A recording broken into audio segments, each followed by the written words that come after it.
मैं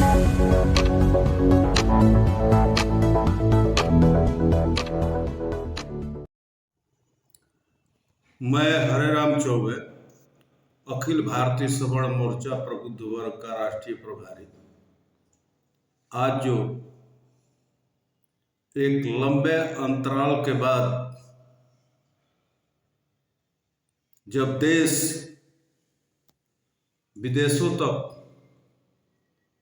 अपनी चर्चा परिचर्चा के अपने कार्यों के द्वारा अपनी नई पहचान बना रहा है, तो आज भी जयचंद और मिर्जाफरों द्वारा देश की छवि धूमिल करने का प्रयास जारी है।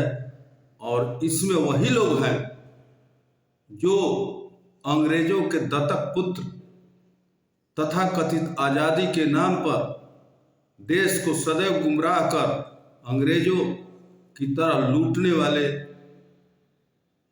लोग इसमें शामिल हैं। आज भारत के ऊपर 500 सालों से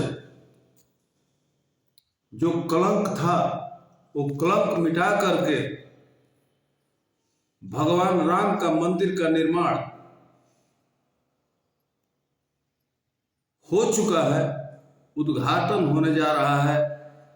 आज ये लोग परेशान हैं कि जिस देश को हम इतने दिन तक गुमराह करके रखे, आज विश्व गुरु बनने के कगार पर नहीं बल्कि विश्व गुरु बन चुका है, आज उनसे इनकी जलन हो रही है।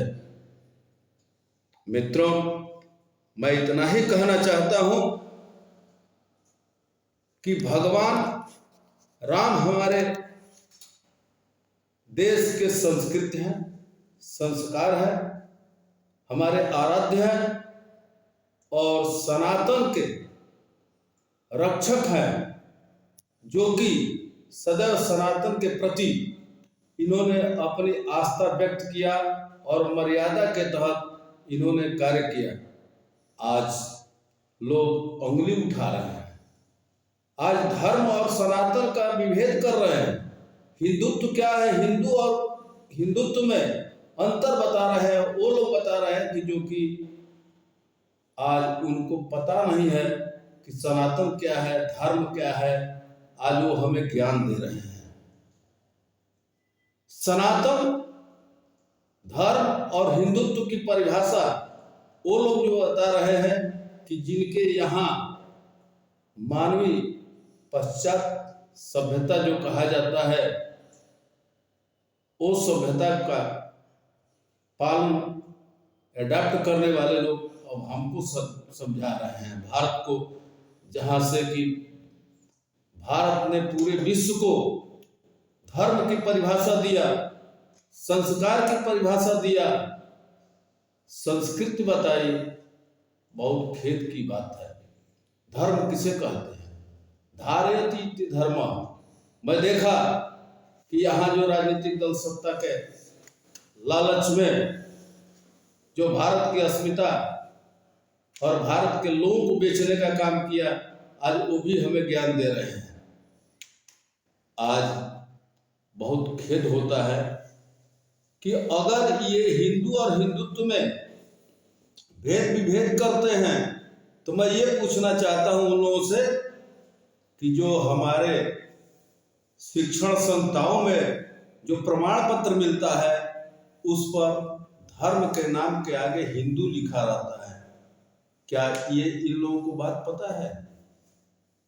ये आज से परंपरा नहीं है।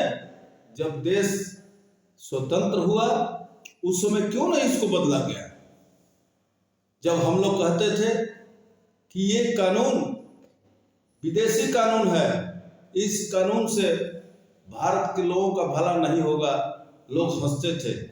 आज जब आईपीसी, सीआरपीसी और एविडेंस जब समाप्त किया गया, तो इन लोगों को बहुत कष्ट हो रहा है। अरे आईपीसी, सीआरपीसी या साक्ष्य अधिनियम कहाँ का है? रजिस्ट्रेशन एक्ट कहाँ का है? 1828, 1858 और 60 के कानून आपके द्वारा तो बनाए नहीं गए थे। आईपीसी, सीआरपीसी अंग्रेजों के द्वारा शासित आयरलैंड में वो कानून बना था, जो कि आपने आजादी के बाद नहीं, आजादी के पहले ही उसको एडॉप्ट किया था। भारत पर शासन करने के लिए अंग्रेजों ने लाया था, अंग्रेजों के द्वारा बनाया गया कानून था। और आज कह रहे हैं कि हम आजाद है। आजाद भारत में आजाद कानून होना चाहिए ना। तो अगर वो समाप्त हो गया तो उस पर रोना धोना क्यों? मैं एक चीज पूछना चाहता हूं, जिस तरह से हमारे क्रांतिकारियों के, चाहे वो सावरकर हो या चंद्रशेखर आजाद हो या अन्य हो, लेकिन किसी भी कांग्रेसी नेता को या विपक्ष नेता को मैं ये कहते नहीं सुना कि जब यहां से अंग्रेज गए तो भारत को कितना लूट करके गए। 45 ट्रिलियन डॉलर यहां से लूट के ले गया गया, कोहिनूर हीरा ले गया गया, हमारी भारतीय संस्कृति और संस्कारों को इतना क्षति किया गया जिसका कोई हिसाब। लेकिन इस पर कोई भी विपक्ष का नेता नहीं बोलता है। क्यों नहीं बोलता है? एक बार भी ये नहीं बोला कि 40 लाख भारतीयों का हत्यारा चर्चिल, उस पर कोई भी टिक्का टिप्पणी नहीं करता है। आखिर क्या बात है? ये लोग जो हमेशा अंग्रेजों के साथ देने वाले और दूसरे के ऊपर ये आरोप लगाते हैं कि ये अंग्रेजों के साथ मिलकर के। मैं एक चीज और आपको बताना चाहता हूं, 1857 का महानायक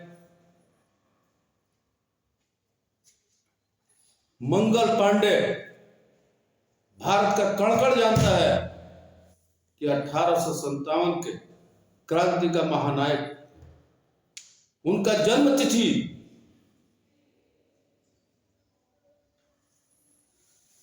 30 जनवरी 1831 है।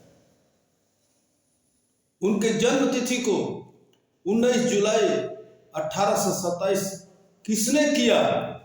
क्या कारण था? एक चीज मैं उनसे भी पूछना चाहता हूं, मुलायम सिंह सरकार, जब मुलायम सिंह यहां पर मुख्यमंत्री थे, मंगल पांडे के गांव में उनके मूर्ति का अनावरण हुआ और वहां पर जन्म तिथि उनका 30 जनवरी 1831 लिखा हुआ है। उस गांव के लोग भी कहते हैं कि मंगल पांडे का जन्म तिथि 30 जनवरी 1831 है। इस पर उन्होंने आवाज उठाया।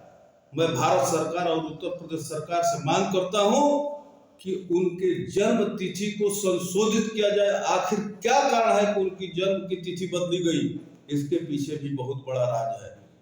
तो ये लोग आज राम जन्मभूमि पर उंगली उठा रहे हैं, जो कि एक भारत का कलंक मिटा है।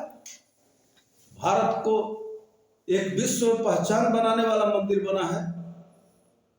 कहते हैं लोग कि मंदिर से क्या लाभ है? अरे मंदिर से जो लाभ है वो आपसे छिपा हुआ नहीं है।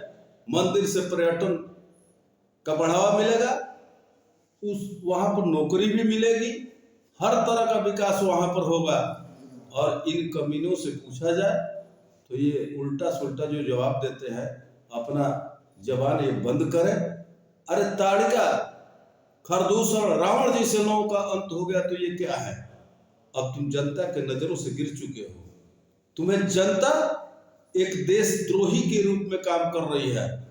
तुम अगर इस तरह का बयान देते रहोगे तो नया कानून आ चुका है। मैं भारत सरकार से मांग करता हूं कि जो इस तरह का अफवाहें फैला रहे हैं उन पर भारत सरकार देशद्रोही कानून लागू करे और इनको दंडित करने का काम करे। इन्हीं शब्दों के साथ मैं अपने वाणी को विराम देता हूं और भगवान राम के आदर्शों पर भारत चलेगा और चल रहा है। और यही कारण है कि भारत दुनिया में विश्व गुरु के रूप में अपनी पहचान बना चुका है। बनाने वाला बात छोड़ दीजिए, बना चुका है। आज विश्व गुरु है, पहले भी था। आज लाख प्रयास करने के बाद भारतीय संस्कृति मिटने वाली नहीं है। हिंदुत्व जिंदाबाद रहेगा।